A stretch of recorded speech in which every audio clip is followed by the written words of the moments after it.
have a good idea. I won't be Welcome posting to it. Just Ranked, your music ranking show that everyone loves. Did you come back every Wednesday to listen or to watch, right? I know Yes. I do. Dink does. I do. Faithfully. There's two of us. The other two do not. The other two do not listen or watch the show. I listen. Do you listen? Jimmy, what do you do? Do you listen or watch? I do both because I'm a great host, co-host of this show. You are. Everyone in this show is very great co-host / hostess. But what group are we doing this week, guys? This week's topic is Duran Duran. Oh, everyone's favorite 80s pop band. Yeah, Duran Duran. They're one of those bands where you say their name, you know exactly what genre, what time of of the music ethos you're talking about. Yes. It's early to mid 80s. They've got some other stuff that I'll get into later on with my section that I found out something to do in my research before I get my other spiel here. It turns out after doing this, before this band, and before doing this show, or preparing for the show, I like Duran Duran like everybody else, but I did a deep dive on Duran Duran. I really fucking like Duran Duran. Oh, yeah. I mean, there's some good fucking shit, dude. Me too. And I've got a couple of albums I'll talk about later on that aren't old albums. They're like newer albums. I'm like, this is good fucking shit. Yeah. Yep. But in case you're outside of our typical demographic, 40 to 58, a white man, and you don't know who Duran Duran is, well, they're a band that managed to outlast trends, genres, and even entire music formats since forming in Birmingham, England in 1978. Last week's show was 1977. 78. Here we go. 7, Who knows? 8, 6, 7. We're going right up the charts here. Right down the timeline. They sold over 100 million albums worldwide, earned 2 Grammy Awards, 2 Brit Awards, an MTV Music Award for Lifetime Achievement. Mm-hmm. I mean, they really should, right? Yeah, and the ones, absolutely. Them and Michael Jackson really got the music video thing all going. Oh, MTV owes them everything. Yeah. Well, they owe MTV too, so. That's I said MTV. No, all yeah. They've also been way to turn it around. They owe them money. They've also been inducted to the Rock and Roll Hall of Fame in 2022. Across their career, Duran Duran has scored over 30 charting singles in UK, 21 hits in the US Hot 100, including classics like "Hungry Like the Wolf," "Ordinary World," and "Come Undone." I should have chose those two songs because they're from the same album, but right. They had 2 good albums. No, their albums Rio, 7 and the Ragged Tiger, and Notorious define the rise. They, I mean, from 81, 82, 83, and then what was Notorious, 85, 86. I mean, they had a run, man, for 4 albums in a row. 86, yeah. It's 87, it's going to be yeah. hard to find 4 pop act that had 4 solid albums that were just genre defining, right, and changing. Right. They're one of the first bands to embrace, like I said, the visual power of music videos, turning songs into cinematic events before YouTube made them the norm. I remember watching, they had a video, like a home video, and I didn't realize this when I was a kid, but I found out when I was like 12 or 14, whatever I was. My sister had their VHS, and they had unedited versions of their videos. I was like, what? Right. You can put boobies in music videos? Yeah. Girls on Film had a bunch of boobies. Yeah, I learned a lot of stuff when I'm watching that VHS. Yeah. But what kept them going isn't just their image, it's the ability to reinvent themselves every era, every blending pop music, rock, electronica, and dance without losing their core identity. Today we are narrowing 4 decades and 16 albums down to just 4 songs. So easy. Easy. I mean, it's not like we're picking a year. We literally have hundreds of songs. Here we're picking a band where you have to choose 4 songs out of hundreds of songs. Right. It's fine. But that's my spiel. That's my intro. That's Good Duran intro. Duran. If you were living underneath a rock your entire life, you have no idea who they were. Jimmy will tell you even more. So, Jimmy, it's yours. All right. I don't have too many disclaimers or anything, but I'm going to start it really quick with we were all talking in pre-production before the show. Dink had mentioned that Duran Duran was kind of that band that started before metal and of our age group. And for me, it absolutely was, because I really loved Duran Duran. I still love Duran Duran. Don't get me wrong. Yeah. I really loved Duran Duran. I was a big fan at the time. Not because of this or that, but mostly because the music was fucking killer. John Taylor, the bass playing for Duran Duran was top fucking notch. So fucking good. It's still dude. so underrated. Like, he's such So a great good. bass player. Like, Right. Right now, yeah, absolutely so underrated. Andy Taylor, his brother, just fucking any of it know, but he played the song. He was ahead of the grade for a lot of the British new wave, the second wave of British pop rock. And I don't know what I just did wrong, but I'm going to keep going. Fuck you guys. That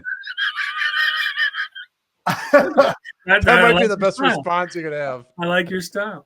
I just know it's just awesome. And then the third Taylor, Roger Taylor, not related, drummer. He really did a lot for music of the time.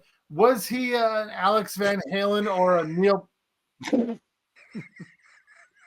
All right, what did I do? I'm not laughing. I wasn't laughing. Your video fucked up, and all I heard was a.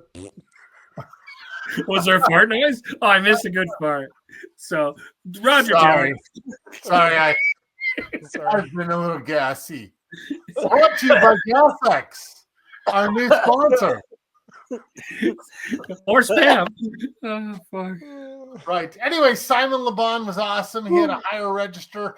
Yeah, I really liked his voice. You know, awesome. I gotta say, I was shocked to learn he was not a Taylor.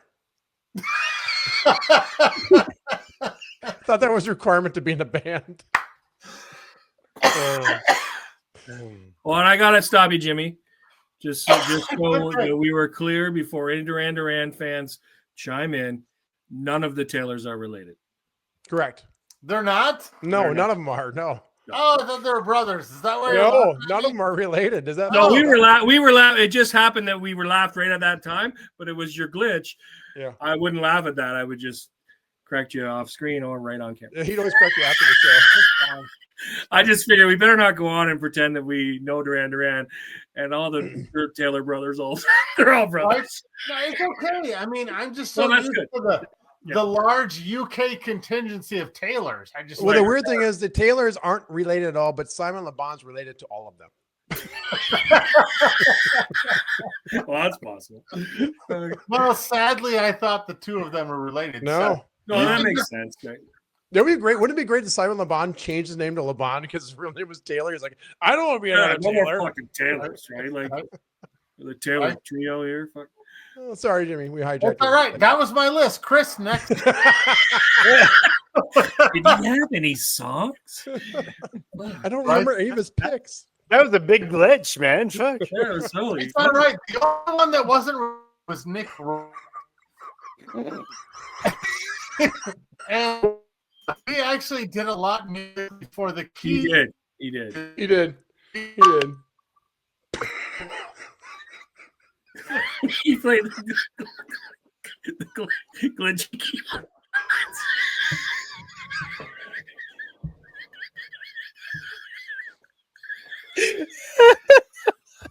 Oh no! You gotta get this for. Oh fuck, Dude. All right, let's pull ourselves together here. Tell somebody to get off the. Tell somebody to get off the internet. Oh man! You like Just Ranked? All right, so my first song is going to be a samey through all of these guys. Okay. It is Save a Prayer from 1982 Rio. Nice. Nope. No. Oh. From Arena. I just checked my list. Not on there. Not on there. Okay, I'll take it. It was number 2 in Ireland, number 2 in the UK singles in 1985. The reason why it was only there because they did not release the song until 2 years later. Yeah, weird. But when that happened, the Dutch number 19, US Billboard 100 number 16, Canada RPM number 17. It was never originally released until 2 years later. I love this. I really, really, really love this song. I had my last band. It was 20 years ago, and I was always trying to get them to do a cover of this heavy because it had such a cool flow, and it really, really would have translated to heavy metal or new metal or whatever. Would have translated really, really well, and I always wanted to do this. What's really funny about this is the video. I talk about video babies all the time. They filmed this video and there were so many fuck ups and so many like what the hell moments. At one point, 2 elephants tried to mate, and Roger Taylor was on one of the elephants during the time, and the elephant knocked him off. They thought that he got really hurt really bad, but he had to crawl out of the muck to let the 2 elephants finish fucking. Wow. That is hilarious in any musical genre. Right. Sounds like he was on an episode of Just Right. Right. Right. That's a big deal. Simon Le Bon said that the song was realistic but not romantic. It was about basically finding someone and hooking up. It sounds like there's like a wooden flute or a pan flute, but it's actually Nick Rhodes. Right. It's really fucking cool. And if you were to break down the song melodically, it's amazing. Yeah, it's so good. Exactly what Dink just said. It sounds like that. And it was charting with that sound. Yeah. But The one thing the one thing I learned from listening to especially the first 3 albums was you could tell a difference between and granted, yes, hits are always in some ways stand out than the rest of the album, right? In some cases. But for whatever reason, for me, when I listen to the first 3 albums, maybe not so much with Rio, but the hits stand out so much farther than the rest of the album material. Not that it's bad, but you can tell they were feeling something when they were recording it because they make a different change. They add a different kind of style of music to it. Mm-hmm. You know, they put a weird break into the song, what, you know, they wouldn't normally do. And the album tracks are kind of cut and paste, you know, not cut and paste, just kind of not running the middle. No, I know the exactly. standard verse, chorus type of thing, where their hits always kind of had these little weird parts and little weird sounds to them. And who knows how the recording procedure went, but it's almost, and I'm sure other bands or artists fall into this, it's almost like, okay, these are the songs that are going to be our singles. Yeah. Let's go over the top on these. Yeah. And then we'll just kind of record the rest. Obviously, that's not to say because I got a couple of or 1 or 2 deeper cuts, but it's not to say some of those aren't fucking great music. I agree. No, it's different. I totally get what you're saying. They stand out because of familiarity, and they stand out because of I think the way they put them together. Right, like these are our songs for this album. Yep. Yeah. Well, and I don't have this on my list because I believe I have it on another list that we did earlier. You did have it on one, I think. And that's why I safely put it in here because I 80s Billboard maybe or 80s. So I'll do it now. My disclaimer was going to be I don't have it on my list. I switched it out with something else because you already talked about it, right? Yeah. Right. And I thought it was off. I thought it was in North American areas. I thought it was off Arena. Wow, we had this same discussion when you had it because I remember my sister having Rio and it being on Rio. It was on Rio. Was it a re-release? In the UK? In the UK that's release, what we it was talked about. on. Yes, that's right. Yeah. Yes. Right. In North America, it was originally released on Arena. Right, and then maybe re-released after Arena. Right. Another Rio version came out. Yeah, right? And now that we're talking about it, I remember having this conversation. That show. Good. The cassette that I had this on it. Right. So, and that's where we're going to very well been on like a re-release. And I got it when it was pretty fresh. I mean, the album because it was. Yeah, because like when you said 97-ish. they had different distributors. It was really complicated. Now it's all coming back to me. They had different distributors and they had different pressings and different Correct. masters. And so Yeah. some had different track listings than others did. Yep. Yeah. Yep. And it was only that one song that was the difference. Yep. Yeah. Yep. And the video was released a couple years later. I really Love the song. really love It's this so song. good, right? It's very good. Yeah. It's very good. It And I flows. remembered Chris had it. And I'm like, when he goes, no, when you said everyone's going to have it, no. And I'm like, oh, he left it off because he already did. Yeah. Because I knew it would be on your list if you did. Dude, I wish I had your memory, man. I really do. Remember, I told the story about my friend that was having surgery the next the day. I'm like, when's your surgery? Save the prayer for the morning Prayer for the after. morning Yeah. after, Yeah. buddy. Yep. And I specifically was able to put it on my list because I knew that he was not going to have it on there. So I safely was able to put that on there. Now, it still might be a samey with you guys, but Nope. Right. all right. So, number 3, Joe talked about the latter 90s Duran Duran. I absolutely loved the self-titled album, or what's called the wedding album. Yeah, so good. Come Undone. I fucking loved this so much. Okay. You gonna throw your laptop? No, we may have it. Yeah, we have a samesies for that one for sure. All right. I have Come Undone by the Guess Who. That's different. Oh, okay. Nice. Please come undone. 93 was a really cool time period for me because I had a lot of cool things going on. 93 was around the time that Joe and I had this major breakup of a fight. So fuck Joe. We were just seeing each other at the time. Nothing serious. Was it Meatloaf related? Well, I mean, no, it was Probably just as dumb. It was probably more menial, yes. But no, I had a bunch of cool things going on. I was getting ready to move to Arizona. Musically, I got involved with a couple really amazing musicians, and things musically were really going off for me. So what stands out about this time is this album, a couple other albums, but this album really in specific. It's the 7th album by Duran Duran at the time. It's the 2nd single. So it recharted in 2024, number 195 in Kazakhstan. Oh, that's Those sold 2 copies that year? year. It sold 2 copies that year in Kazakhstan. Apparently, yes. No, the song's really cool. It's very fluid. There's not a lot of changes to it, and it's very dance oriented. Yep. Which I would imagine Dink was a big fan of this because of the dance orientation. Tessa Niles was the female lead in this, and she was a backup singer for literally everyone under the sun at the time. Yeah.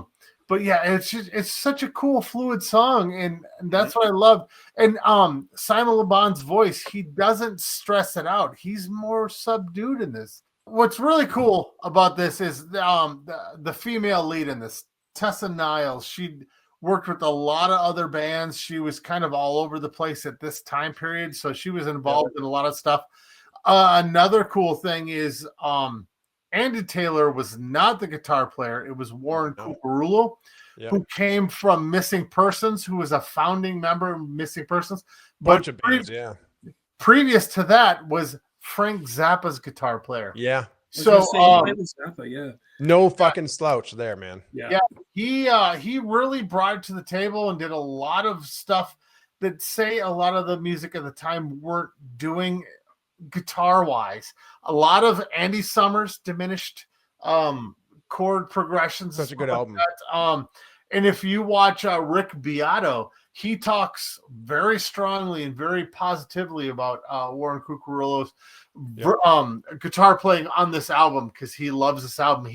Rick Beato, I just watched it recently, said this is one of his favorite production value albums that he's ever listened to. So, that's awesome. That's number 3. Yeah, it's a good pick, man. It's a great sounding album. I remember this album hit because it was such a big deal because they're kind of they were one of these bands. Unfortunately, they were kind of like the Bee Gees thing. They were really big, and they went from being really big to being kind of a joke.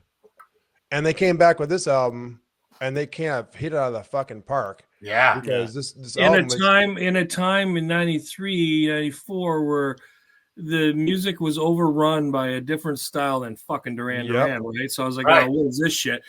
Yep. Oh, so good, right? Right. Yeah. They said, "Hold my beer." Yeah. Yep. We're still relevant. We're still good. Like, how Yeah. about this? Yeah. So I mean, so that pre-show, I was leading to one of those albums I kind of got remarried to or found out. This album, everyone had some. I had some at some point. This album is so good. I'm not even talking about the two big hits off of here. I'm talking about the The entire rest of album the album itself. is great. It's Yeah. very cohesive. It sounds like one big giant cohesive project. It's so Yeah. well done. I remember rock friends that were like, have you heard the new Duran Duran? That never said that in 85. You're right. You're right. You want to know why? Because those rock friends are a little bit older now. They can appreciate Right. good, Right. just good This music. is good. Yeah. Yeah, it's good music. Yep. And it Good was a pick, man. different drummer too. It was John Jones. Yep. And he brought kind of a cool feel to it, which is more of a backbeat versus I was going to say that. Yeah. A lot more laid back. Roger Taylor's more uplifting British Right. newer sound. Yep. Elephant Makes falling. sense. Yeah. Yeah. All right. So number 2, I always liked the song, but going back and listening to 40 songs, this song kept popping up, and it was mostly for the chorus and the build up to the chorus. It's from Big Thing, my name down there, 1980. It's I Don't Want Your Love. Oh yeah. Yep. Oh, wow. Yep. Nice. The verses, they're a little subdued, kind of not really a build, but as soon as you hit that chorus, bam! I don't want your love. It's awesome. I really like this. Hooky chorus, first single from the 5th studio album, number 4 in the Hot Billboard 100, number 11 in the Dutch. I'm staying I love the Dutch. number 6 in the Canada Top Singles. Oh, yeah. Warren Cucurulo is in this again, and just this is his first album with them, and he really brought a change to their sound and was able to again bring that dance kind of feel to Duran Duran where they previously didn't have that, but also gave them a really full sound and kind of take away the rock edge that they had. So I'm just big fan. Just really singable music at this point. Totally. Yeah, I think as Chris and I have alluded to, I won't say this particular version, but this song, a version of this song, is on my list. And I will say, if you like the original, you might like this other version I will talk about later. Okay. A little better. Yeah, just really funky bass line. Great. Oh, yes, of course. Really percussive sound. Yeah. And that's it. That's number 2.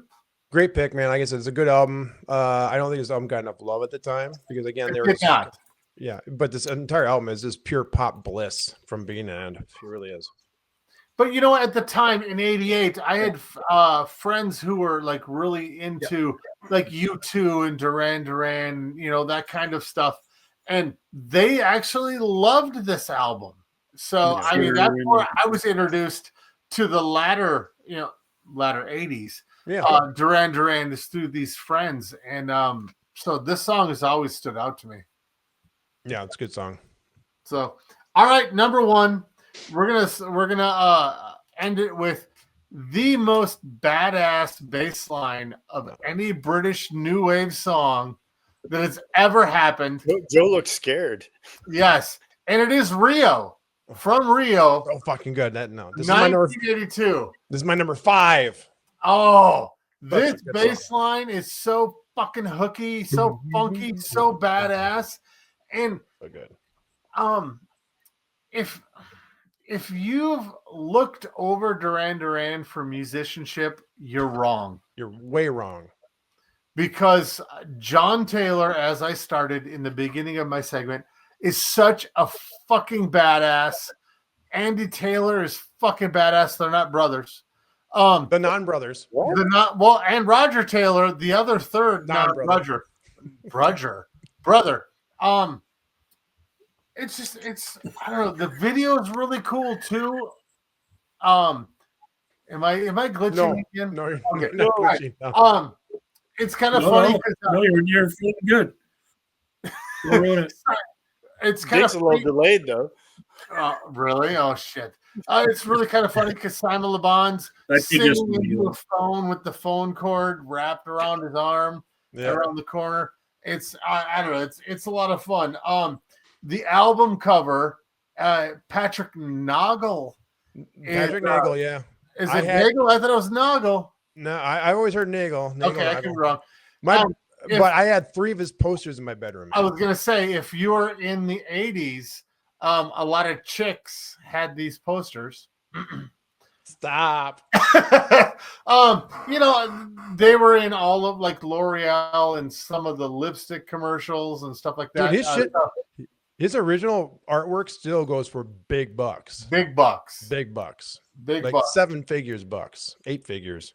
And where he got his start was in Playboy. Yeah. And that's how the production company Whoa. found him, flipping through Playboy.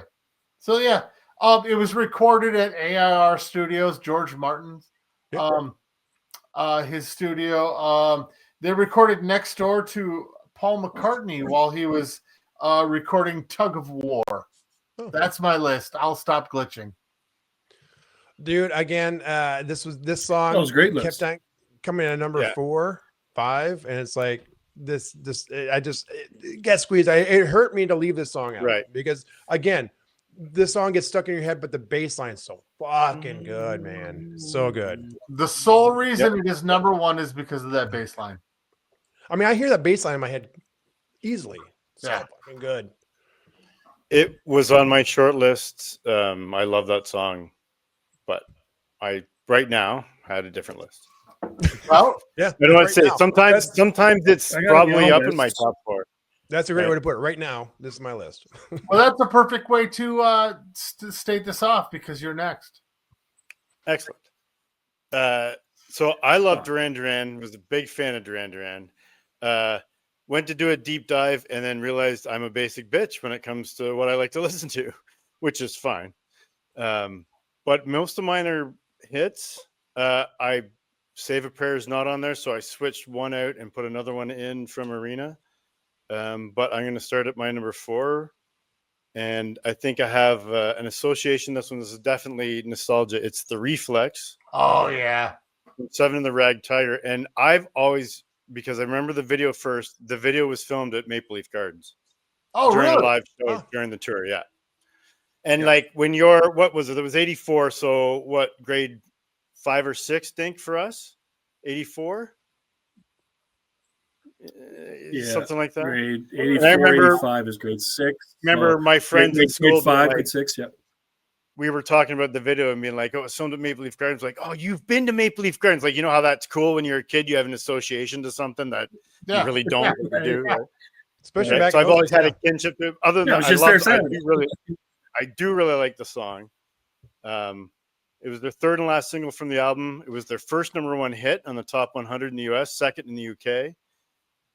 One of the reviews I read called it slick vocals and Euro pop with a funk beat. Yeah. And like I said, the video was filmed at Toronto Maple Leaf Gardens, and that's why I think I have a nostalgia with it. It always reminds me of that. But it was directed by Russell Mulcahy, who's an Australian director, writer, producer. And I'm just going to read this off the Wikipedia. I'm not going to read all of his video credits that he's done because the list is large, but I'm going to just start with he's done Summer Breeze by Stylus, AC/DC, Problem Childs, The Tubes, The Stranglers, XTC, Human League, Paul McCartney, The Bugles, 10cc, Elton John, Rod Stewart, Icehouse, Kim Carnes, The Tubes again, Spandau Ballet, Fleetwood Mac, Billy Joel, Icehouse. He's done all those videos. And oh yeah, he's also the director from The Highlander, Oh, awesome. Oh wow. right? And Highlander 2. And he's done a bunch of Nice. other things too. And Sorry, Chris. No one Yeah. ever speaks of Highlander 2. No one does. sorry, yeah, Right? sorry. Well, it had the worst fucking tagline too. What was the Highlander 2? The It's a Quickening or bad. something like that? The Yeah, the Reckoning quickening. The or quickening. Yeah, something. the quickening. Yeah. Was it the Quickening? Yeah. Sorry, I should have not brought that up. This, Right. can we edit that part out? Right. Space age skateboards. What are you doing? Right.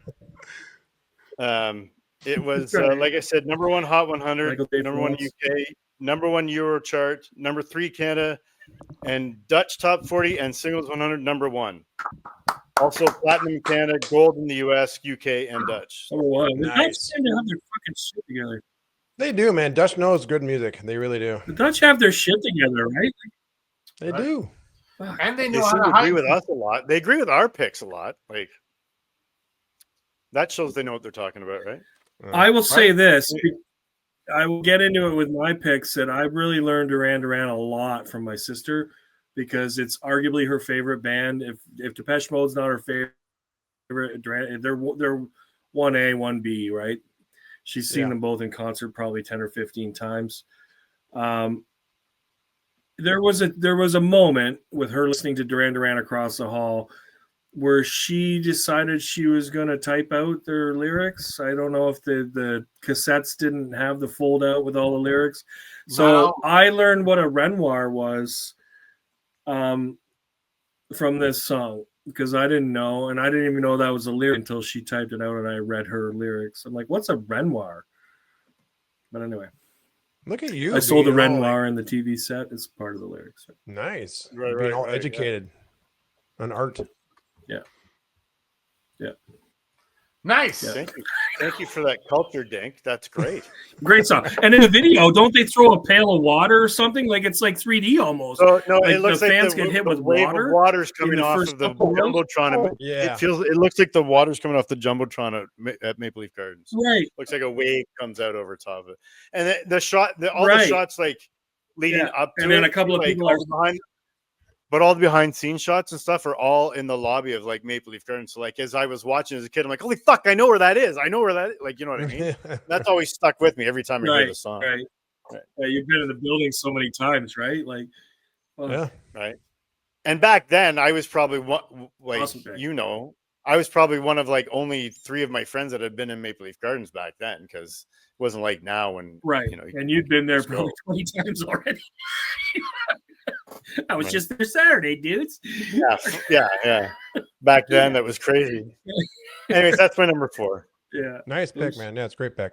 That's No, awesome. that's a great pick. I bumped it out of mine because I knew it'd be a samesies. So it's funny. Last night I switched it with Union of the Snake, and then this morning I switched it back. Union of Snake for me was like, that's probably like 6 for me because it was kind of a surprising one for me because I came up. If we did honorable mention, We were Union of probably all Yeah. hovering around similar songs, right? Rio was close, and yeah. But I did last night. I'm like, no, it's Union of the Snake, and then this morning at work, I'm like, no, I'm switching it back. Fuck that. That's why it was with Rio and one of my other picks. I was like, Union of the Snake. I love Union of the Snake. It's a Yeah. great song. Me too. There was not a lot of notes on that one. My number 3 is Come Undone. No. So that's the same G. Oh. Right. Yeah. So Jimmy likes that one. same. I had a lot of the same stuff that Okay. I had a lot of the same stuff that Jimmy had. The only thing I saw, and I didn't get 2 sources on it, but I did read that originally.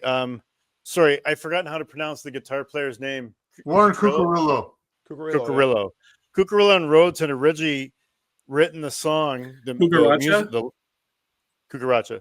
Originally written it for a side project with Gavin Rosdale, but then when they played it for Simon Le Bon apparently started writing lyrics for it right away. So then they really liked what he was doing. He really liked the song. So that's the only other thing I saw. But again, I don't know if that's true. I could only find one source on that.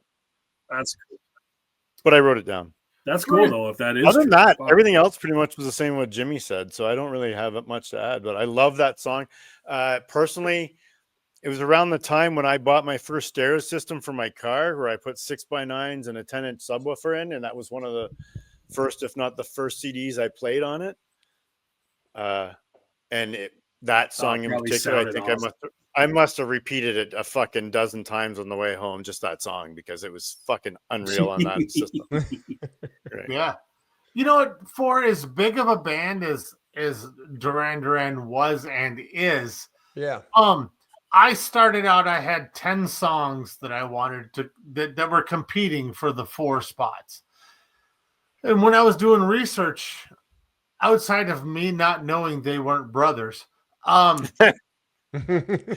was not a lot of information. Like No. a couple No. songs here and there. There was a shit ton of like, but outside of that, like some of the, especially some of the like the non-popular songs or the deeper tracks, as we would say, there was not a lot of information, and I was kind of shocked by that because Right. Duran Duran was at the time kind of Beatlesque as far as mainstream culture goes. So I didn't mean to interrupt you. I just wanted to throw that. No, it's true. Most girls that I knew had their posters on their walls or pictures from magazines, right? Yeah. I was surprised at how little I could find, even going to like fan sites and even Reddit, looking at fan sites. Reddit, stuff was, I love this song because it's so good, or what do you think of this song? Or right. Yep. All right. So my number 2. At first I'm like, there's no way I'm putting this on the top 4. And then I listened to it, and then I read about it a little bit more, and then I listened to it again, and then like, yeah, I really did like this song, and I still really like the song. And I had to put it on there because of right now, I'm really digging this song, but it's the Wild Boys. Oh, love it. Yeah, Joe's not a fan. But again, for me, it was my first memory of it is the video, and I never saw a video like that before. Very extravagant. When I was doing some reading about it, stuff I didn't know, it was so extravagant that they used like part of the 007 stage in England. And they used almost one entire side of the sound stage. It was so big. Oh, wow. Again, it was Russell, what's his name? I can't remember his last name. Mulcahy directed video. And the idea of the song actually came from, he wanted to do a movie on Wild Boys, the novel, Wild Boys, A Book of the Dead by William S. Burroughs. He wanted to do a movie about that and told Simon Le Bon about that and Duran Duran, and then they wrote a song on that premise. And then that's what the song's about. Basically, it's like basically a short story for that book. Nice. The video cost over £1 million to do at the time. It was Video of the Year at the 85 Brit Awards. Song was US Hot 100, Cashbox number 1, UK number 2, Canada number 2, Dutch number 2. Yeah. Dutch 100 number 3, gold in the US, silver in the UK, gold in Canada and Germany. My association of the song, as soon as I hear the song, I can visualize the video. Also, I think there was a topless women in that one of those videos too. There was an X-rated. Oh, big time. Yeah, a couple of videos were risque. Very impactful on a 12, 14-year-old Joe Burgle. Yeah. Yeah, they were very art forward. I really like Simon's voice in this song. I really like, I mean, it might be overproduced or whatever, but I like the way he. Yeah, I've always liked his voice. He's such a unique voice. I mean, he's one of those singers. I always joke that a lot of singers, you can't hear their accent, but you can hear his accent when he sings. But he has such a unique voice that when you hear it, you know instantly it's him. Right. Why do you dislike it? No, I don't dislike it. No, I said I love it. You made a face when I was saying I was. Oh, I don't like this song. Yeah. Oh, that's what I mean. Yeah, I don't know. I know when I was listening to the Duran Duran last few days, it's like every time the song came up, I'm like, I don't know. It sounds like they're trying to. And I was the opposite. I at first wasn't gonna. I'm like, I wasn't even gonna think about it, and then I listened to it. I'm like, Kendall kind of killed it for me, Dink. Do you remember when we were doing the music trivia and he just started fucking playing? Like, right, stop fucking playing. Wow. Oh, you weren't there the Friday night. You weren't there the Friday night at Jeff's when it was like we're all sitting on the deck, and it was because there was on the Saturday there was 18 or 19 of us. Oh no, on Saturday he fucking killed The Boys Are Back in Town. He wouldn't stop fucking playing that. Right, on the Friday night it was like every person, like Chad was like, all right, let's just do random dealer's choice. So every person got to choose a song, right? And Wild Boys, Kendall talked Dennis or Tommy or somebody into Jeff maybe we played Wild Boys 2 or 3 times in a row. I was like, all right, enough with the fucking Wild Boys. Fuck. You remember Yeah, this, I wouldn't guys, think- when we were kids? I'm like, yes, I do. Okay. Well, bringing it back to what Joe was saying, well, and Chris, Simon Le Bon's voice in this is different because he is stretching his vocal cords Yeah. to the limit. You can hear that Right. during that Wild Boys, Right. and you can hear him just like, oh, that's the limit. It kind of made it cool to me because it Right. sounded like he was really pushing the envelope. Yeah. Exactly, like straining to the limit. Yeah, Exactly. That's exactly it. Yep. Yeah, and I love that. really, really loved that and respected that. Yep. And is it him strapped on the thing in the video, or Yeah, he goes on the underwater? windmill. Of course. Yeah, it is, One of them yes, strapped The in a windmill? cage with a bunch of computer equipment, and Like and then there's the hollow camera on the windmill. Yeah, I'd never seen a music video like that before, and I was like, "That's fucking cool." They're pioneers, man. They're pioneers of the platform. well, absolutely of the genre of the fashion era because they were extremely Right. fashionable. They Right. were fashion forward. They were doing everything they could to push everything. And Yep. Well, and the fashion in that one, one of the things I saw, they described it as being kind of not usually what they wear. It was more like a Mad Max theme kind of style, right? Because they're And that usually was- more Yep. right, that was done intentionally. They were going for Right, a right. Yep. right. All right, my number one. I think we talked about this before, but I don't remember why. But it's always been my favorite Duran Duran song, and it's from Mine the James too. Bond film "A View Mine to a too. Kill." Mine too. I knew Right. it was coming, so I left it off. Nice, thank Yeah. you. Yeah. That's why I saved the prayer off. I talked about it. I knew other people were gonna. But I had the 45 of this. I remember distinctly playing that. One of the band's biggest hits, which I find funny, and the only Bond theme to hit number one on the Hot 100 Yeah. out of all the Bond themes. It was the last track recorded by that group of five until they reunited in 2001. Mm-hmm. It was recorded with a 60-piece orchestra. It was with John Barry, who is the James Bond theme composer. Yep. Had a global nomination for best original song. What did Le Bon said? It like working with a sixth member of the band. They wrote the song and he arranged it and put everything in order. And then I remember distinctly the video. You guys remember the video? Of course. Yep. The Eiffel Tower. It was, and I didn't know this till I was doing this. It was directed by Godley and Cream Oh, I didn't know I had no that. idea. from 10cc, apparently. Yeah. Bond, Simon Le Bon. But yeah, exactly. Bond on the Eiffel Tower. Right. Yeah. Bond. Simon Le Bon. Simon Le Bon. It was number one in the US, like I said, number two in the UK, number 6 in Australia, Canada, Denmark, Italy, Spain, Sweden, all number one. Dutch top 40, number 3, single 100, number 3. I love the video. I love the song. I love his voice. I love how funny they are in the video. I love the Bond, Simon Le Bon. I remember recording the video off Much Music and rewatching it. But it's been my Duran Duran favorite song. I don't have a lot of locked in songs. I'm not like Dink. but this one is my favorite. This one's been locked. This one is in, my right? favorite. Yeah. All right, so that's my list, and I'm passing it off to the Dinkster. The Dinkster. Ah, Dinkster. Hand it off to Dewey. all Is right. it I don't Dinkster have or any- Dinky? I don't have any real disclaimers. I haven't talked about Duran Duran other than just kind of in passing, maybe when Chris brought up Save a Prayer. But I did mention it earlier on in this episode, and this is probably what I mentioned before, and it is a huge childhood thing that my sister was a massive Duran Duran fan, and I was a So-So fan. Yeah.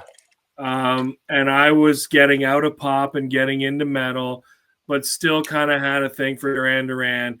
And a lot of my friends were starting to, as Joe alluded to, that they were a bit of a joke for a while. We're starting to mock them, right? Oh, you like Duran Duran, Preppy? I'm like, no, I like metal, man. I still like Duran Duran. You just didn't want to admit it there for a little while because if you were a rocker, Duran Duran was on the new wave. Like, yeah, you shouldn't be liking this shit, which is so stupid. So Yeah, Like yeah, Depeche it was Mode, fucking- same thing, right? Depeche Mode, the same thing, right? Yeah. But like I said, and that's her 1-2, so or 2-1 or whatever the fuck. Anyway, so I owe her, my sister, a lot for this, but not all of it. But I will give her this for number 4 because I don't think I would have known this song until maybe this research, unless I went on a deep dive, because this is a deeper cut, but now a bit of a cult classic. Not well received in the beginning by fans of the band, but now fans have come to love this song. Like I said, it's become a cult classic, and it is number 4 for me is The Chauffeur from Wow. Rio. Yeah. It's a bit of a different song in their catalog. It's got some haunting work by the song is basically Simon and Nick. Simon's vocals and Nick's keyboards or synth, and then Simon plays the ocarina or the potato flute or whatever is it ocarina or ocarina? I don't know either. I didn't look up how to pronounce it, but it's a potato flute basically. But he plays the flute in the song, right? But the song, like I said, the song's kind of haunting. It's borderline if you don't know them or don't like them. I listened to it again today. I'm like, it's got a bit of an amusement park circusy kind of feel. Just the keyboards, right, for that time. But it's a great song. Like I said, childhood memories. I think the chorus is so good. And later in life, the Deftones covered it on their B-sides and rarities.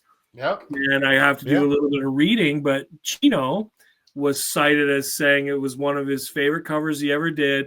I love that song ever since I was growing up, much like us, because I think he's right around our age. It's cool to be able to sing the songs you grew up listening to. So that was in 2005 for their B-sides. In 2007, at a live performance in Vegas, Jonathan Davis from Korn covered The Chauffeur, and they introduced it by calling it, "This is the greatest Duran Duran song of all time." So some rockers have a similar feeling as me that this is a hidden gem. And anyway, that's number 4, The Chauffeur. Yeah, I agree. That's awesome. It's really cool because it's an earlier kind of vibe, and Nick Rhodes had so much to do with the earlier grouping of music. All right, I'll move on to number 3. And number 3 is much like Union and the Snake and much like the Reflex, but it's the other one of the 3 that was a single from Seven and the Ragged Tiger, and it is New Moon on Monday. Yes. I love this song. And those other 2 were the singles, right? This was the second single. Reflex was the or Union and the Snake was first. This was the second, and the Reflex was third. What a great album that was. Yeah. What a great time to be a 10-year-old or other ages for you Americans. But anyway, it reached top 10 in both UK and the US. Like I said, I love this song as a kid. The music video. These guys, we've touched on it. These guys were instrumental in the way music videos kind of went. This music video they set out, and we all know my next song has a huge music video too, but this song they set out to make a tiny movie. And there's said to be, I looked for it, I saw this in my notes, there's said to be a 17-minute version of this mini movie. Really? Not on YouTube, there's not. So whoever has that, please post it. Wow. Both guitarist Andy Taylor and Nick Rhodes have said it's the band's least favorite music video. They fucking hate it. They hate it. Wow. They wish they hadn't done it. The dreadful scene at the end where they all dance together. Taylor wrote in his memoirs, "Even today, I cringe and leave the room if anyone plays." So I thought that was awesome. But no, I love this song. I think, again, all that musicianship that goes on with the band, and it's going to be a recurring theme because it was in The Chauffeur. It has been for some of you guys. Simon's voice is fucking awesome. So good. So good, right? And it's so good in this song. It's so good in my next 2 songs after this. It's just so solid. All Bomb. songs. Simon Le Bon. Yeah, all songs. His voice is always spot on. Spot on, Yep. right? Yeah, it is. Yeah. Even as he's And- gotten older too, because I've And watched a lot of I don't live know if stuff. anyone's going to touch on it, but we all know he wasn't the original singer, right? Correct. Yeah. Stephen Tintin Duffy was the original singer, and I don't know if they kicked Tintin to the curb and brought Simon in, but somehow he was Tintin went back to his comic books. Yeah, I was going to Tintin, say he went back yeah. to his comic strip. Yeah. Right? Right. Anyway, By the way, an unrated movie. It's like an unheralded movie. It's a very good movie. Sorry, go ahead. Tintin. Tintin, so good. Yeah. Really? Anything to add on New Moon on Monday? Love it. He Great does such a song. great job singing this. Yeah, this is quintessential Duran Duran, but he does such a great job singing this. We've talked about his voice ad nauseum at this point now already, but god damn, man. I guess maybe I'm still kind of infatuated with his voice because I've rediscovered Duran Duran and his Yeah. voice over the last few days. Yeah. And especially as he's gotten older, he still sounds the fucking same. It's Still like sounds- it's not like he's singing like way, way high, but he's not singing easy stuff sometimes. And either way, he still isn't. He still sounds like the same singer. Yeah, it's not garbage, right? You're not like, No. stop that. Don't do It that. doesn't Don't- sound like the same singer who's gotten older, so he's Yeah. doing good for an old guy. You know, he still sounds like Simon Le Bon of 1990s, 80s form. Right. You know, Yeah. And I collect vinyl, and that is the only Duran Duran vinyl that I own, and it's fucking amazing. Seven and And- Ragged? Yeah. Yeah. And I put it on occasion, not frequently, but when I put it on, I will listen to both sides several times through. Yeah. Because outside of the musicianship, the production value is top fucking notch. It's Yeah. such a good, strong listen. I know. Fuck.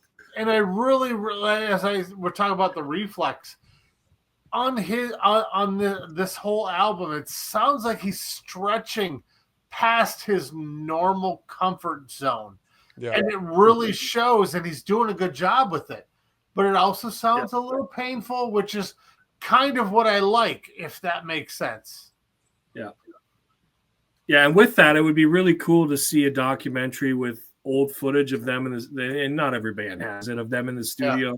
Do it again, Simon. You can do it a little bit different, and him stretching, right? That would be cool to see, right? Yeah, absolutely.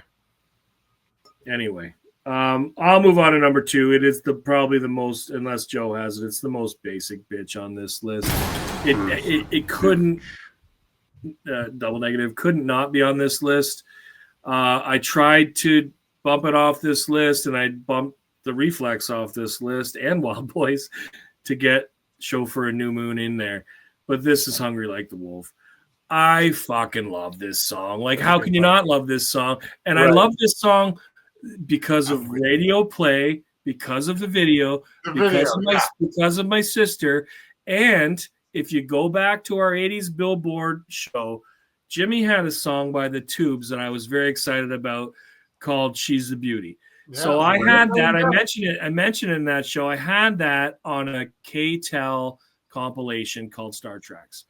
On that Star Treks album was Hungry Like the Wolf. Yeah. So I played this song because of that compilation continuously on vinyl. Yeah. Right? Put the needle back, play it over, play the whole first side, which was Thompson Twins, Every Breath You Take, Hungry Like the Wolf. And then eventually I got to the other side, which was Putting on the Ritz and Always Someone There to Remind You and other stuff, right? Yeah. The fucking Little River Band and whatever. But that the first side was so good. Yeah. And this song, and I knew this song from my sister blaring it across the hall when I was trying to get her to listen to some Maiden. But this will always be on my list, overplayed or not. Yeah. When we do the year 82, and we will get to that year, this will get serious consideration unless I decide to overlook it based on it being on discussed this list, right now. Yeah. Yeah. And of course, the video. We've talked about their videos. Heavy rotation on MTV and other music shows. Our video shows, minus video hits and Friday Night Videos, Much Music came along a couple of years later, but it was still heavy play because it was 80s, right? Right. Wasn't this a Russell McKay video as well? I think he did this one and the Yeah, I Tube think She's so. a Beauty. And she did the Tube She's a Beauty video too. Yeah, I think did so. that. I think Really? you're right. Yeah. Yeah. But so, like, again, that whole fashion forward doesn't necessarily mean the clothes. The videos, No. everything, the production, Yeah. everything. They were so forward in every You can little see they're- step artistically that they did. So Yeah. it was much more than a song. It was a little mini movie. Yeah, it was a production, and they set the stage right when music videos were so new, and still to this day, you go back and look, and they may hate the New Moon on Monday video, but they had a 17-minute work when other bands were fucking standing on the stage recording Yeah, a right. concert footage or whatever because they're Right. probably the label was like, you need a video. Well, Right. we're not actors, you know what I Right. mean? Yeah, So, yeah. You resisted it. Yeah. Right. Yeah. Or all the other videos had weird neon lights with dry ice smoke. Oh, some of them are so 80s, so cheesy, so So bad. terrible. Yeah. Right. I know. Almost makes you dislike the song because the video sucks so bad, right? Yeah. And I will say this last thing about the video. It won the very first Grammy, Hungry Like the Wolf, for music video at the 26 Grammys or the 84 Grammys really? or the MJ Grammys, if you will, because that night he took home 8 of his 12 nominations. Right. Tonight, Michael went home with all the trophies. Duran Duran won Best Video of the Year. Yep. Which is very fitting. I'm glad that was the first video award given out for MTV or for the Grammys because, again, if it's not Michael, it's Duran Duran. Right. At least the Grammys acknowledge, okay, well, are we going to give Michael another fucking award? Oh, no, these guys are pioneers already in this shit. Yeah. You know what I mean? Yeah. Like, Yep. Good on them. Good choice. and the last thing I will say, if you got nothing else to add on Hungry Like the Wolf, because it flows into my number one, the B-side of Hungry Like the Wolf when it was released as a single was the live version of My Number One.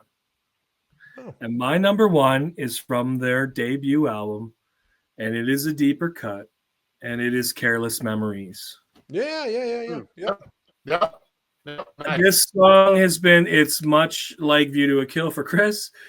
Yeah, I locked shit in, but I switched this whole fucking order earlier today or yesterday, but not this song. This song has been locked in at number one since the very first time I, again, heard my sister play it. I'm like, hey, it was like one of those, what was that again? What? Play that again. Wait, what? Yeah. Play that other fucking synth pop shit you were playing. Play that again. That was good. Right. And so that sticks out to me as one of those moments. I love the synth in this guitar. It's got the choppy, almost helicopter kind of sound with the guitars and the guitar, with the drums, the guitar, and the synth mixed together. I don't know. Like I said, it's been locked in for 40 plus years, so it's my number one. Careless Memories. Some people don't. If you ask them, name 10 Duran Duran songs, this isn't going to be one of them. Yeah. It's a really good song. It was on my top 10 list. It was in there. Yeah. So It's I a mean, deeper cut. Yeah. and well, that first album too is kind of cool because if you go back, it sounds Duran Duran, but also sounds like a little more like British pop, right? And A little more, Britpop, right? Yeah. It sounds a little more like them trying to be Britpop, but them also you get of course with his voice, but also with their sound, they kind of sound Duran Duran. But it's like, oh, this is interesting. Again, me going back several episodes, several different times. I like seeing where bands come from, and this is really cool because this is the one album kind of stands apart from everything else because you can hear the early influences of other pop acts at the time. No, and I think you mentioned earlier Planet Earth, and like, they had a different kind of sound, and then you can see their progression, like you said, from that first album. And I think this set the stage for how important, and take nothing away from what you said, Jimmy, because I think John Taylor is a fucking genius. Nick Rhodes is so important to that band. Yeah. Like, he is almost the backbone of that band as far as synth. If you took the keyboards or the synth out of that band, they'd probably be okay. It wouldn't be the same. They lost Andy. Right. You lost Andy and Roger to Power Station, right? Yeah. And you can do your thing. You can go on, right? But we're not. Well, Andy didn't go to Power Station, but Andy fucking said, "I'm out of here. Get me more." I'm out. Yeah. He did solo. His first album was like a hard rock album. Right. Yeah. Take it easy, and Yeah. Well, I mean, you talk about like earlier stuff, like Girls on Film, all the sound effects and the layers with the synth.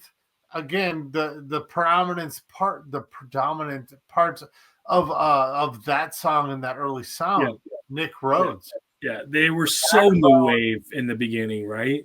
Right? And then it just kind of progressed into just a really good band, in my opinion. Yeah, it was solid. less new wave with each album, and it was just Yep. good pop rock. You know what I mean? Yep. Like, Yeah. No, that's awesome. That's that's my list. I'll pass it off to you, Joe. It's No, I was going to say because it kind of harkens back to a time when a pop band was an actual band. Everybody had a hand in the writing, right? They had a hand in the sound. Right. If you take Nick Rhodes away, they're not Duran Duran. If you take John Taylor away, they're not Duran. You know what I'm saying? So I think there was a long span of pop acts that just kind of lost the band aspect. And now you're getting to the last 10, 15 years, like 21 Pilots and such. Mhm. You know, where you're starting to get now some of these bands, whether they're 2 or 3 members, doesn't matter. They're still having input and they're writing their own material. Yep. You know. Yep. So I think that needs to be said. The fact how musical these guys were individually as a musician. Yep. And I think sometimes that gets lost because John Taylor, if you're a musician, everyone goes, oh yeah, John Taylor's great, but they're all really good musicians, you know. totally. And they all kind of had their phases throughout that 10, 12 year time period, maybe 14. Well, it depends because Andy left after 3 albums, right? Yep. Yeah, and then he went came solo, back. and then he came back in 2004. I mean, he would come in every now and then. If you look at the album tracks and look at personnel, you would see that Andy played guitar on this song or this song. So he was with the band still around. He was still friendly with them, and they were buddies. And he tried, and then he joined the band again, and it didn't work out. Like, I think he's difficult to work with. Maybe it's all them, but I think it's him. That's right. Probably him. But I mean, nonetheless, they all had their phases of each version of the album, which well, again, cool. we always call it when we get together, we have band practice, or we don't call it a show or whatever else, because it's hard getting 4 people to go in the same direction. I don't care what you're doing. Now try to imagine if you're doing music and trying to go in the same direction. And everyone's got a different creative feel, right? If someone's feeling left out, or someone feels like so-and-so is doing more of his songs are getting approved for the album, or whatever it may be, trust me, it happens to every band. And Roger Waters, what? Yeah, go back to Pink Floyd. But that's great. That's a great transition to my number 4. Because I got to be honest, I'm probably a little embarrassed. I'd never listened to this album before 2 days ago. Really? My number 4 is from 2004. Holy shit. It's called Reach Up for the Sunrise from their album Astronaut. Fuck, dude, this entire album. It's good. It's so fucking good. I have never listened to it. I never heard it. Ever. Joe's a little late to the party in this one.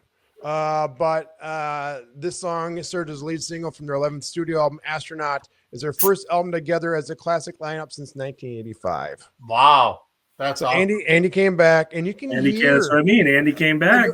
I listened to this album before I researched it, because I was going through all their newer stuff. I'm like, okay, they got 16 albums. They gotta have something I like, right? You don't be as talented as they are musically, and then later on you put out, 12 albums of shit. Right? Yeah, a garbage album. Yeah. Yeah. So that's why, so I had no idea this was their get together back album, because if you listen to this album, you can hear they're fresh. They got some great ideas. They're moving. They're doing those different parts where they got a weird break here, or they're doing a different sound effect, or they're bringing a different instrument here. Yeah. They sound inspired. Well, it's because they're all back together. And fresh. This sounds completely fresh. Yeah. Not so fresh we're in the United States, because it only hit number 89 in the Hot 100, but it hit number 5 in Canada, number 25 on the Dutch charts. Yes, it did. Yeah. So probably why I didn't ever heard it, because I wasn't listening even to radio in 2004, and if it wasn't really big here. The song was actually written to capture a sense of optimism, renewal, and unity, reflecting the band's rebirth and excitement of working together as the original group. Right. Which makes sense, because like I said, I hit this album. This is the first track in the album. And then I got 6 tracks in. I'm like, what all these 6 tracks are really fucking good. Yeah. And so I listened to the entire album, like, oh my God, this thing's great. And so I listened, that made me listen to newer stuff, like Invisible is a newer song from them, I think from 2020. Yep. It's great. That's a great album too. Yep. And so again, this is a great thing about this show. So some people, if you're a big fan of Duran Duran, you're like, oh, Joe, you're being a moron. It's a great thing about this show. We get to learn what we missed out on. Yep. Mhm. Yep. Because we all get in our little silos and we know what we like and we don't really get out of that after time. Right. But this forces us to get out of our comfort zone.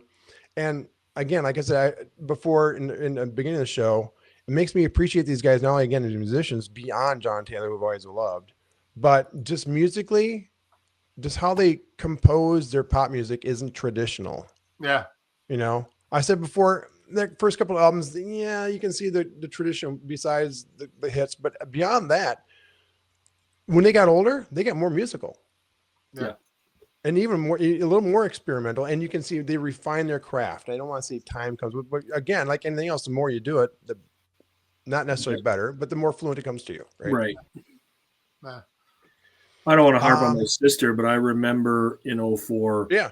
I was still downloading and not listening to full albums or whatever. But I remember her, like very vividly saying, "Have you heard the new Duran Duran?" I'm like, no, I've listened. What are you talking about? I've got 20 years. But then I did. I went and downloaded a few tracks, that one included. I'm like, holy fuck, it's pretty good. Yeah.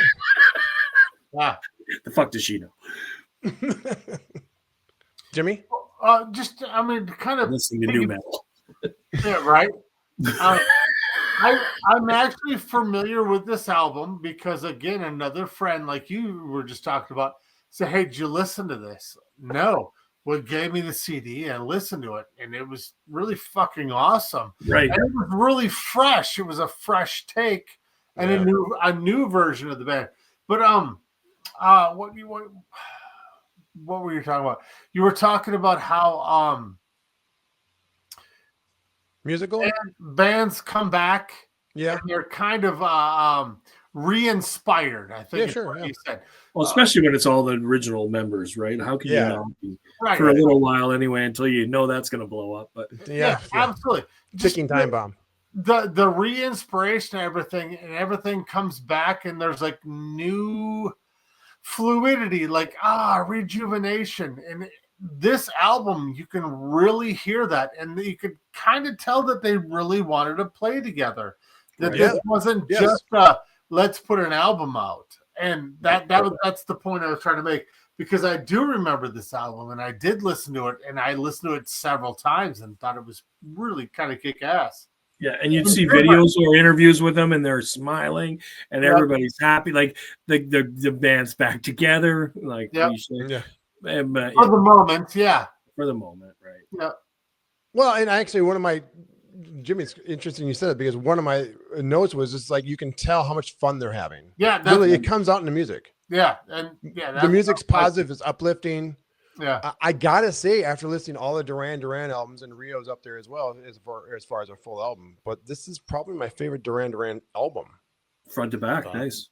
I mean, which is weird because it's brand new to me. It's great. Like I said, Rio is 21 years old, but it's still brand new. Yeah. Well, to me, as I said, new to me. Right. Yeah.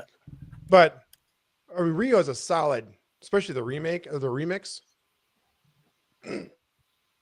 Especially the remix, because the remix of Rio just really brings out John and the drums, just where it really you can hear it and feel it, right? Yeah. Right. And this album, like I said, having no idea when I first heard it, and I'm going down for the first time, track 1, track 2, and just listening to it organically, and now understanding why I felt and heard what I heard. Yeah. Pretty cool. Yeah. I do have a couple of probably we call basic bitches, but you guys do not pick them, so it's interesting. So I like that. This song is "Ordinary World" from their 1993 I tried to get it in there. I fucking love this song. Number 5. This is a song that was fighting with, "Hungry Like a Wolf." It was right in there all the time. It's coming in and out. And this song, I don't know if it's because the part of the guitar part's a rip off from a Tessa solo. I don't know, but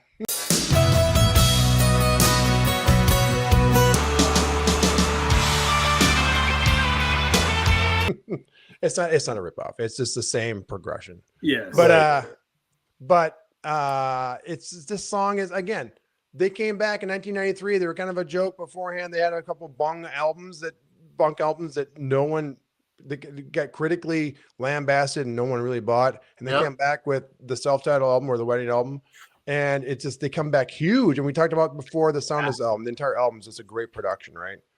But this song kind of, I think, and for me, I remember when I first heard it on the radio, like, who the hell is this? I mean, and then when you started singing, I'm like, oh, it's Duran Duran? Because you can pick his voice out from anybody. Yeah. But like, this is Duran Duran? Yeah. And I had to buy the album. And admittedly, too, like a lot of things, I hadn't listened to in a long time, this album. It's so good. It's an amazing album. It's so good. Yeah. Just real quick on some facts on this album. Number 3 in the Hot 100 in US, number 1 in Canada, number 14 in the Dutch charts. It's funny now, you people in the Netherlands, we literally look at just US, Canada, now the Dutch. Sorry, everyone else, if you don't live in those 3 countries, but I was thinking about that when I was doing this. I'm like, why do I always fascinate know what the Dutch are doing? And the I know. Dutch. And the Dutch. And the Dutch. What? I'm sure I'll splice that video back in again. But the song is really actually written in the early 1990s during a period of commercial decline for the band and kind of put on hold. Yeah. Simon Le Bon said the lyrics were inspired by the death of a close friend. Yeah. The song reflects themes of loss, acceptance, and moving forward with that loss. Yeah. Which, the song is very melancholy, but again, very musical. The guitar part by Warren is amazing. Oh, So perfect. It's perfect for the song. I rip all the time, like, that's Tesla. oh yeah. Now that you said it like that, now I get what you're talking about. But I'll probably I won't. I'll probably do it in the audio version because I won't dare the YouTube versions. I'll kind of show you guys the 2-minute version there. But still, great guitar part. Again, I think the song probably encompasses that entire album. Yeah. That's my number 3. I wanted to have this on the list. Oh, me too. And I actually fought to get it off of the list because I didn't want to have two songs from the same album. And I did in the intro. Well, in my preface is like this album was a really big key part of my life. Yeah. And it was part of the soundtrack of my life at that time. Yeah. And it's an amazing album.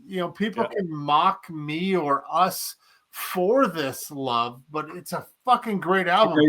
I strongly urge you to go out and listen to the whole fucking album. Yeah. Because it's amazing. I agree. And to be honest with you, I'm like, I'm picking this song. I thought, okay, at least 2 other people are gonna have the song. Me too. I thought the same thing. I was like, I'm going to leave it off because I think someone else will have it. So I'm glad you had it. Yesterday it got taken off. I will say this. I can't remember which episode I brought up covers from Grey's Anatomy. But there's a Joy Williams Ordinary World cover that's really slow. Yeah. It's fucking so good. And I heard it on Grey's Anatomy. Do we need to do a Grey's Anatomy episode? We might have to. The music is wicked. The show is gone downhill. I mean, I'll check it out. You keep talking about it. That brings me to my number 2, which is ironically my only Sainsy, kind of, with Jimmy. Is I Don't Want Your Love. Oh, wow. I don't want your love either, fucker. But I don't want either one of your loves. This Shep Pettibone 7-inch mix. Oh. Now, it's a remix, and I love it. Being an 80s kid, I don't know about you guys, even if you know who Shep Pettibone is, he was big in my life because I loved Prince, I loved Pet Shop Boys, I loved Madonna. He did remixes of all those guys. He did actually remixes of 300 different popular Hot 100 songs. Nice. The guy was huge in the 80s and 90s as far as remixes go, as far as a producer and a DJ. But I prefer this version better just because it's a little more uplifting. He doesn't change the song. The nice thing about Shep's remixes, he doesn't change the song too much. He kind of puts his little spin on it, but he doesn't get away from the rest of the song. What, Jimmy? What, guys? What did I miss? No. I'm laughing because you're talking and Chris and I are normal, and then Jimmy just the new screen comes on. It's like skips a beat. He was glitching, but he wasn't saying anything, and now he's here again. That was funny. Again, we're going back to the personnel as Laban, is Taylor, and Rose is back to the trio for this album. Yeah. Like I said, this Trio, remix right? is found the B side of the actual single for the single. Like I said, it's typical Shep Pettibone upbeat. He doesn't overmix. He doesn't change the song too much. It's on their greatest hits album, if anything else. If you guys have the greatest hits album, check that out because I prefer it over the original, which is weird. But so that's my only sayingsies. It's the same track, just a different remix. It's I Don't Want Your Love by the Shep Pettibone 7-inch mix. Nice. Numero uno. Well, I'm surprised no one had this. And this one, I don't know. I call this song White Guy Funk. And this song is Notorious, off of Notorious. Oh, wow. Notorious. I wondered if anyone this would song, have it. I didn't think it would be even my top 4. And when again doing the research, man, this song just kept on boom, boom, boom. And every time I left, I had to go back to Notorious. I'm like, God damn, this is bass line, the changes, everything in the song is so musical, especially for 1986. Is very of the time. I think for me, we've talked about before in an 87 episode. I don't remember it, but I'm sure you do. 84 to 87 is probably maybe the best 3 years of pop music of all time in my mind. I would agree. Up there. And this is that 4th record, right? Of Duran Duran's this historic 4-record run. I mean, and this song just kind of encompasses. Plus, you add Nile Rodgers as a producer now, which is a change for them from the first 3 albums. And he kind of adds that little, I think he accentuates the funk and he accentuates John Taylor's playing. Yeah. And I think that's what makes it what I always call white guy funk, because it's Duran Duran playing funky music that they have no right to do, but they have every right to do because they do it so well. When you have that bass player, you can play what the fuck you want. Dude, he's just I mean, the entire band. This is a stupid statement, but has anything gotten worse with Nile Rodgers? No. It's only true.